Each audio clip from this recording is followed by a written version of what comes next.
सबसे पहले good evening. तो चलिए बच्चों स्टार्ट करते हैं। स्टैंडर्ड 10th हिंदी के कुछ इम्पॉर्टेंट MCQs जो आपको एग्ज़ाम में ज़रूर देखने को मिलेंगे।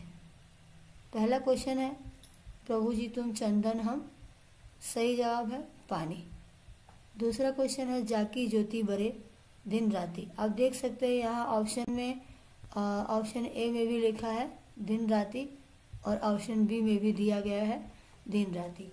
बट अगर आप ऑप्शन बी लगाते हैं तो आपका आंसर गलत होगा, क्योंकि ए और बी में डिफरेंस है। ये दिन राती करेक्ट है आपका और दूसरा वाला जो है ये करेक्ट नहीं है, ये इनकरेक्ट है। इस दिन का मतलब होता है गरीब, तो इसमें option A will be the right answer. Next question है, देखिए, प्रभु जी तुम स्वामी हम दासा। प्रभु जी स्वामी है तो भक्त क्या है, यहाँ पे खुद को दास बताते हैं। मोती और धागा का प्रतीक है। मोती और धागा यहाँ पे किसका प्रतीक बताया गया है? सुविचार का, एकाकार का, अहंकार का या निराकार का? तो आप देख सकते हैं यहाँ पे जो सही जवाब है वो है एकाकार। नेक्स्ट क्वेश्चन पे मूव करते हैं हम। प्रभु दीपक है तो भक्त क्या है? बाती, तेल, प्रकाश, अंधेरा। अगर प्रभु दीपक है तो भक्त बाती है। दूसरा क्वेश्चन है, आत्मा परमात्मा की अद्वैतता। अद्वैतता की बात किस काव्य में की गई है? तो आप देख सकते हैं यहाँ पे ऑप्शंस में दिए हैं साधुपदेश, कुत्ते की सीख, तोता और इंद्र, और फिर लास्ट ऑप्शन जो है वो है आपका प्रभु जी तुम चंदन हम पानी। तो राइट आंसर जो है वो प्रभु जी तुम चंदन हम पानी से लिया गया है। उसमें कहा गया है कि जो आत्मा और परमात्मा है ये अद्वैत है। अद्वैत मतलब जो दो नहीं है, एक है।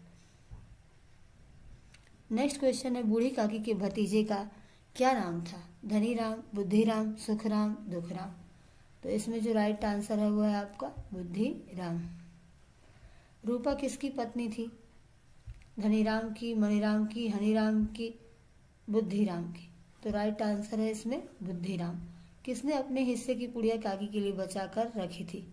जैसा कि आपने चैप्टर में भी पढ़ा ही होगा कि काकी के लिए जो पुड़िया है वो कौन बचा कर रखता था?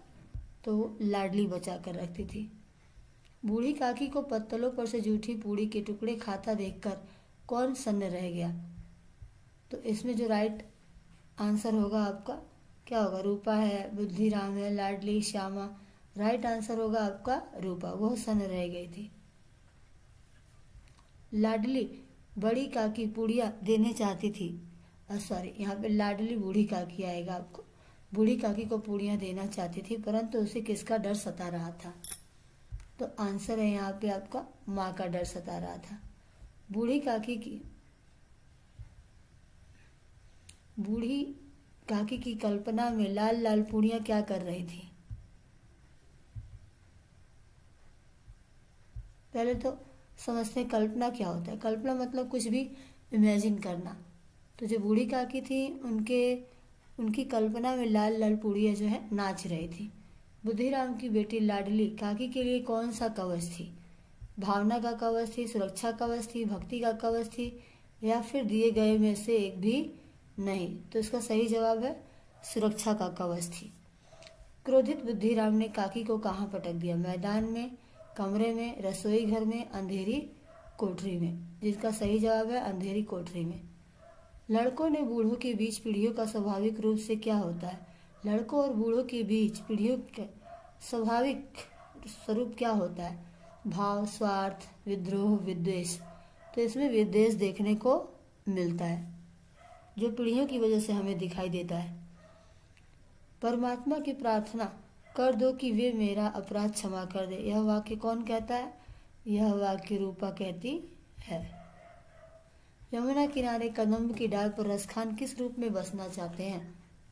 तो डाल पर तो आप ऐसे भी कनेक्ट कर सकते हैं कि डाल पर तो पक्षी ही बैठना चाहता है या बसना चाहता है, तो पक्षी के रूप में जो है बैठना चाहते हैं रसखान। 8 सिद्धि और 9 निधि का सुख प्राप्त कब होता है? तो 8 सिद्धि और 9 निधि का सुख प्राप्त होता है नंद की धेनु चराने में। धेनु मतलब गाय, और यहाँ नंद भगवान कृष्ण को कहा गया है। कलधौत के धाम का अर्थ क्या होता है? काली यमुना नदी, सोने का राजमहल, चांदी का राजमहल, कृष्ण का राजमहल। इसमें भी आप देख सकते हैं कि राइट ऑप्शन है सोने का राजमहल।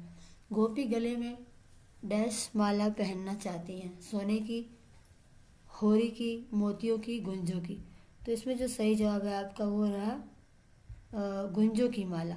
पशु योनि में जन्म मिलने पर कवि नंद की गाय बनना चाहते हैं, नंद की गायों के बीच रहकर चरना चाहते हैं, या गोकुल में चरना चाहते हैं। आप देख रहे हैं ये जो फर्स्ट 2 ऑप्शन दिए गए, नंद की गाय बनना चाहते हैं, दूसरा है नंद की गायों के बीच रहकर चरना चाहते हैं।